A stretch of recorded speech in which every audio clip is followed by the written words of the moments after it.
Hi! Hello! నమస్తే అందరికీ. నా పేరు నరేష్. ఈ ఛానల్ ద్వారా రాజకీయం, సంక్షేమ పథకాలపై మరిన్ని వివిధ అంశాలపై విశ్లేషణ చేసి ఇన్ఫర్మేషన్ చెప్తాను. ప్లీజ్ సబ్స్క్రైబ్ చేసుకోండి, లైక్ అండ్ కామెంట్ చేయండి, సపోర్ట్ చేయండి. మరి ఈ నెల 26 నుంచి 3 పథకాలు అమలయ్యే విషయం మనకు తెలిసిందే. నిన్న నిర్ణయం తీసుకున్నారు. మరి దాంట్లో ముఖ్యంగా రేషన్ కార్డ్స్, కొత్త రేషన్ కార్డులు దానికి ఈ నెల 14 నుంచి దరఖాస్తులు తీసుకుంటారంట. మరి ఇంతకుముందు ప్రజాపాలనలో కూడా తీసుకున్నారు. 10, 12 లక్షల వరకు అప్లికేషన్లు వచ్చినాయి. మళ్ళీ దాంట్లో అర్హులు ఎవరు, అనర్హులు ఎవరు అని గుర్తించి మరి రేషన్ కార్డులు అయితే జారీ చేస్తారు. మరి దానికి ముఖ్యంగా ఇన్కమ్ సర్టిఫికేట్ అవసరమై ఉండుంటది. మరి ఈ 10 సంవత్సరాలు ఈ రేషన్ కార్డ్ అయితే ఇవ్వలేదు.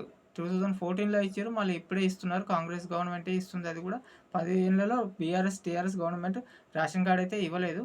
ఇది చాలా ఇంపార్టెంట్. ప్రతి సంక్షేమ పథకానికి రేషన్ కార్డ్ చాలా ఇంపార్టెంట్. రేషన్ కార్డ్ ఉంటేనే సంక్షేమ పథకానికి అర్హత. దానికోసం ఇది కంపల్సరీ అందరూ అప్లై చేసుకోండి.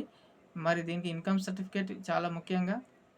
మరి నెక్స్ట్ ఇంకోటి నిన్న రైతు భరోసా అండ్ రైతు కూలీలకు కూడా 12,000 ఎకరానికి చెప్పినారు.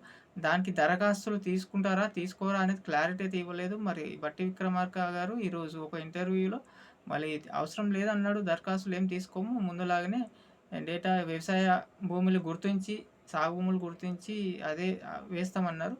మరి మెయిన్ ఇందిరమ్మ ఇల్లు గురించి అయితే నేను నాకు చెప్పలేదు. ఓన్లీ 26th నుంచి ఓన్లీ ఈ 3 పథకాలే అమలు చేస్తామని చెప్పినారు. ఇందిరమ్మ ఇల్లులు ఇంకా ఇప్పట్లో లేనట్టే. దానికి మరి ఎంత లేట్ చేస్తారో తెలీదు. ఇందిరమ్మ సర్వే అయితే తీసుకున్నారు, డేటా అయితే తీసుకున్నారు. కానీ ఇప్పట్లో లేనట్టే. ఈ సంక్రాంతిలో అన్నారు, కానీ ఈ నెలలో 3 పథకాలే అన్నారు. ఇప్పుడు ఇందిరమ్మ ఇల్లులు లేనట్టే అని నాకు అనిపిస్తుంది. మరిన్ని వివరాలు, అప్డేట్స్ రాగానే ప్లీజ్ చెప్తాను.